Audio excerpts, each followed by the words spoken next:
Chào các bạn đã quay lại với kênh Cô Ba Bình Dương. Từ xưa đến nay, nói đến Tết là không thể thiếu thịt kho nước dừa, món ăn truyền thống của người Việt từ thành thị đến nông thôn và cả cộng đồng người Việt xa xứ. Nồi thịt kho ngày Tết không những để thưởng thức mà còn mang nhiều ý nghĩa, cầu mong hạnh phúc, ấm cúng, sung túc và thành công trong năm mới. Vậy phải kho thế nào để có nồi thịt kho thật ngon và bắt mắt? Hôm nay mình xin chia sẻ cách làm của mình. Thành phẩm thịt kho đây các bạn. Thịt có màu nâu đẹp, thơm lừng, độ mặn ngọt hài hòa cùng vị thanh nhẹ của nước dừa. Thịt rất mềm nhưng không nhũn, vẫn giữ nguyên hình dáng, đảm bảo tính thẩm mỹ khi bày mâm cỗ.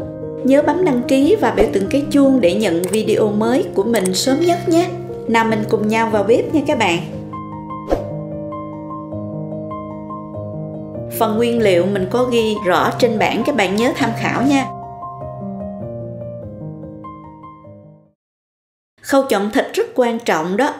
Các bạn chọn thịt phải tươi, mới, không bị hôi hay tái màu. Và có thể chọn thịt đùi, thịt vai, thịt ba rọi, tùy thích. Nhưng lưu ý một điều là nếu mà chọn thịt có phần nạc nhiều quá, thịt dễ bị khô và đen khi hâm lại nhiều lần. Còn phần mỡ nhiều quá sẽ bị dễ bở, nhừ, gây béo ngậy rất ngán. Thường kho tàu nên chọn thịt ba rọi rút sườn là ngon nhất. Phần da bên ngoài không quá dày.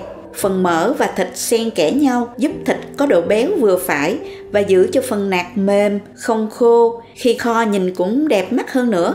Chúng ta sẽ rửa thịt qua nước muối pha loãng. Dùng dao cạo phần da cho kỹ, sau đó rửa lại thật sạch và để ráo. Muốn cắt thịt được dễ dàng, các bạn nên bỏ vào ngăn đông khoảng 40 phút cho thịt định hình nhé. Bạn nào sử dụng thịt giữ đông lâu, sau khi rã đông nhớ chần qua nước sôi khoảng 3 phút, rửa lại thật sạch giúp khử mùi hôi của thịt.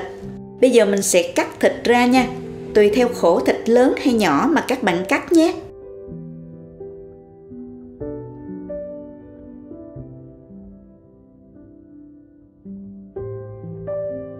Canh sao cho miếng thịt vuông, cạnh khoảng 4 đến 5 cm là vừa.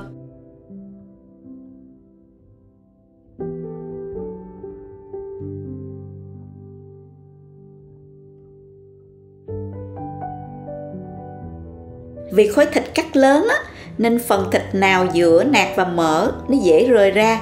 Các bạn có thể dùng dây chỉ cô tông chuyên dụng để buộc lại định hình. Khi kho lâu thịt sẽ giữ nguyên hình dạng, sẽ đẹp mắt hơn. Các bạn buộc như vậy nè, rất dễ và nhanh lắm.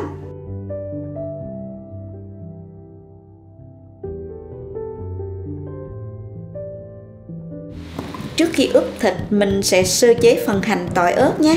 Phần tỏi và hành lột vỏ, rửa sạch và chia đôi ra. Một nửa sẽ giã chung với ớt, còn một nửa chút nữa mình sẽ cho vào nồi thịt cho thơm. Lưu ý là hành tỏi ớt mình giã lấy nước chứ không băm. Như vậy giúp tinh dầu ra nhiều và thơm hơn đó các bạn. Ớt sừng này giúp thịt có màu nâu đỏ rất đẹp khi thịt lên màu cùng với màu của nước dừa và thêm vị thơm cho thịt nữa đó. Không cay đâu, các bạn yên tâm nhé. Cho hết phần thịt vào thau để ướp nè. Mình sẽ cho vào một muỗng canh muối biển. Muối biển giúp thịt đậm đà. Khi ướp thời gian lâu, độ mặn sẽ không ngấm sâu vào thịt, gây quá mặn như muối iốt hay muối bọt. Tiếp theo là một muỗng canh hạt nêm. Hạt nêm này tùy thích nha các bạn, có thể không cho vào cũng được. 3 muỗng canh nước mắm ngon.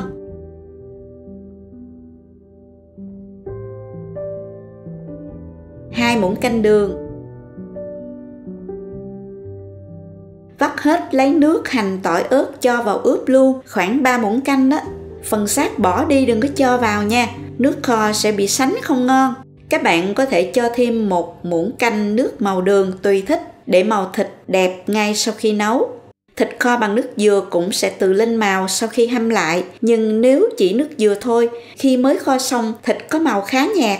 Nước màu này là mình làm ở nhà nên không bị đen, không đắng và rất thơm nha.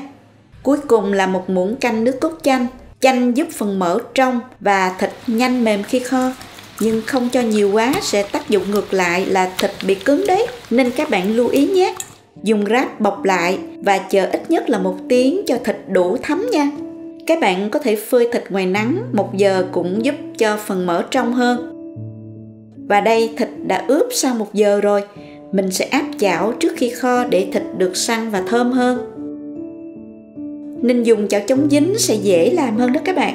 Cho dầu vào chảo nè, cho một ít tỏi vào phi thơm, để lửa nhỏ thôi. Các bạn cho thịt vào và trở đều 4 mặt cho thịt săn lại là được, giúp thịt thơm và thấm hơn. Nên các bạn đừng bỏ qua công đoạn này nhé.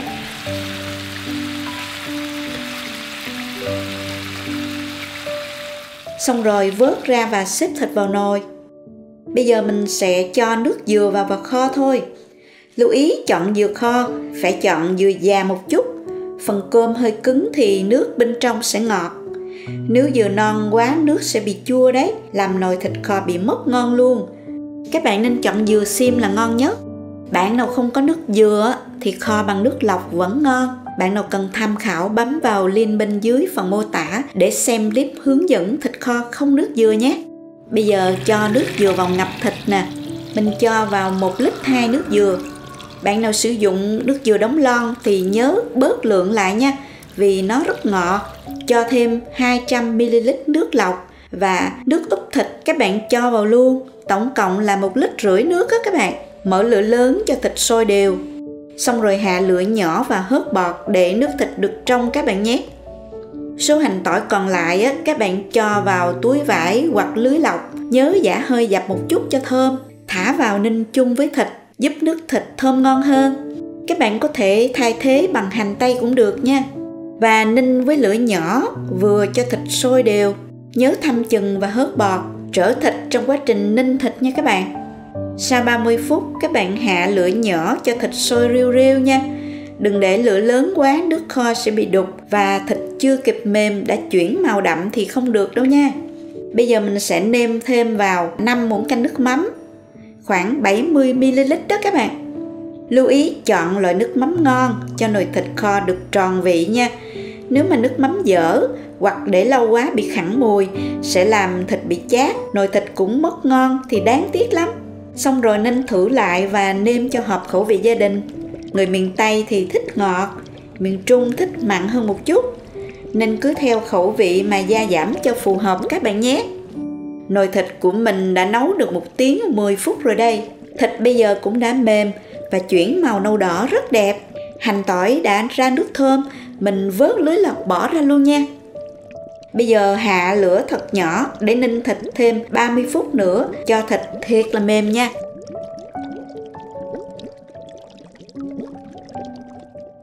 Đây, mình đã kho xong rồi nè. Thịt lên màu nâu đỏ rất đẹp và lượng nước vừa, không nhiều cũng không ít quá. Nhìn hấp dẫn chưa nè, thơm lắm luôn các bạn ơi. Bây giờ mình sẽ múc ra và thưởng thức thôi.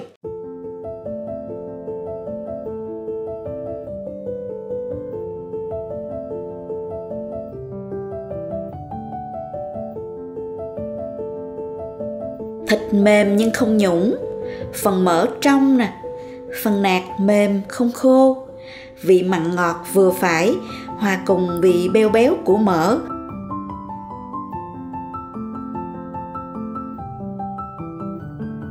Nước thịt có độ mặn ngọt hài hòa.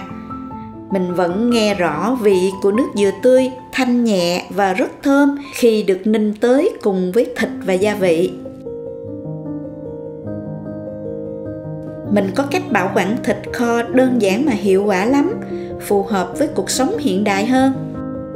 Các bạn để thịt nguội nè, 4 giờ sau hâm lại cho thịt thấm. Khi hâm để lửa nhỏ cho thịt sôi đều rồi tắt bếp chờ thịt nguội. Sau đó cho vào ngăn mát tủ lạnh. Bảo quản được 7 đến 10 ngày thịt vẫn thơm ngon các bạn nhé. Cũng không bị đen khi phải hâm cả nồi thịt như cách truyền thống. Khi ăn lấy ra phần đủ dùng và hâm lại. Có thể dùng lò vi sóng rất nhanh và tiện. Mình nghĩ rằng nếu để ý một chút và với nguyên liệu tươi ngon, thêm một chút chú tâm, nấu bằng cả tình cảm dành cho gia đình, cho người thân thì nhất định phải ngon thôi, đúng không các bạn? Chúc các bạn kho thịt thật ngon để bữa cơm ngày Tết thêm đầm ấm yêu thương. Nếu thích video hãy bấm đăng ký và bấm vào cái chuông để xem nhiều video chia sẻ về nấu ăn sớm nhất nhé. Cảm ơn các bạn đã luôn đồng hành và ủng hộ kênh Cô Ba Bình Dương. Chúc các bạn và gia đình năm mới sức khỏe, hạnh phúc và bình an. Chào tạm biệt và hẹn gặp lại.